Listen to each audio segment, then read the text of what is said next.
السلام علیکم ورحمۃ اللہ وبرکاتہ نحمدہ ونصلی ونسلم علی رسولہ الکریم اما بعد بسم اللہ الرحمن الرحیم۔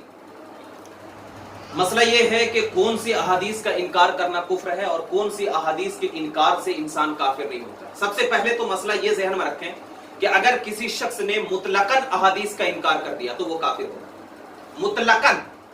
مطلقاً اگر کوئی شخص احادیث کا انکار کر دے تو وہ کافر ہوگا، جیسا کہ فتاوی شارح بخاری میں صفحہ نمبر 310 پہ علامہ مفتی شریف الحق امجدی علیہ رحمت و رضوان فرماتے ہیں کہ مطلقاً اگر کوئی شخص کیا ہے حدیث کا انکار کر دے تو اس کے اس انکار کو یعنی یہ کہہ دے کہ ہم حدیث کو نہیں مانتے ہیں تو یہ حدیث کا مطلقاً انکار ہے، اور اس لیے اس شخص کو کافر و مرتد کہا جائے گا۔ اور کیوں کہا جائے گا؟ اس لیے کہ قرآن مجید میں اللہ تبارک و تعالیٰ نے اسے کیا ہے کافر و مرتد کہا ہے، جیسا کہ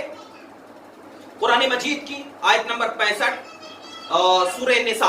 سورہ نساء کی آیت نمبر 65 پر ذکر کیا ہے، فَلَا وَرَبِّكَ وَلَا يُؤْمِنُونَ لَا يُؤْمِنُونَ حَتَّى يُحَكِّمُوكَ فِي مَا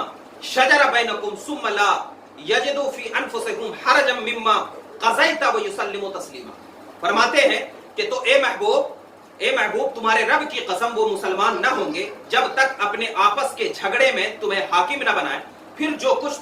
تم فرما دو وہ اپنے دلوں میں اس سے رکاوٹ نہ پائیں اور جی سے مان لیں۔ تو اس میں تو یہ بات بالکل ہے کہ نبی پاک صلی اللہ علیہ وسلم کی احادیث کو ماننا کیا ہے ہمارے لیے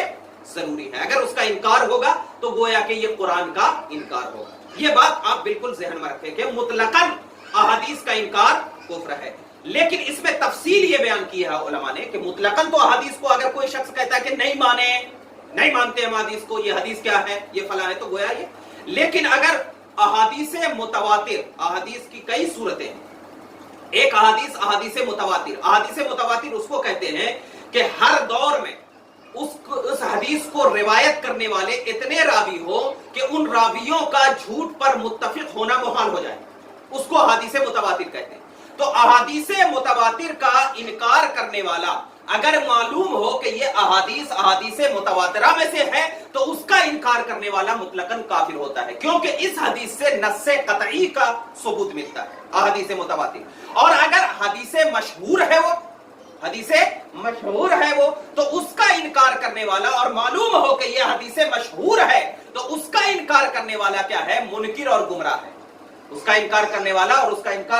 وہ اگر وہ منکر کر رہا ہے تو وہ کیا ہے گمراہ ہے۔ اور اگر ایسے ہی کوئی خبر واحد کا انکار کر رہا ہے تو اگر خبر واحد کا بھی انکار کر رہا ہے تو یہ اعتقاد سے انکار کر رہا ہے کہ اس کے مضمون کو نہیں مان رہا ہے، تو اس کا انکار کرنے والا بھی کیا ہوگا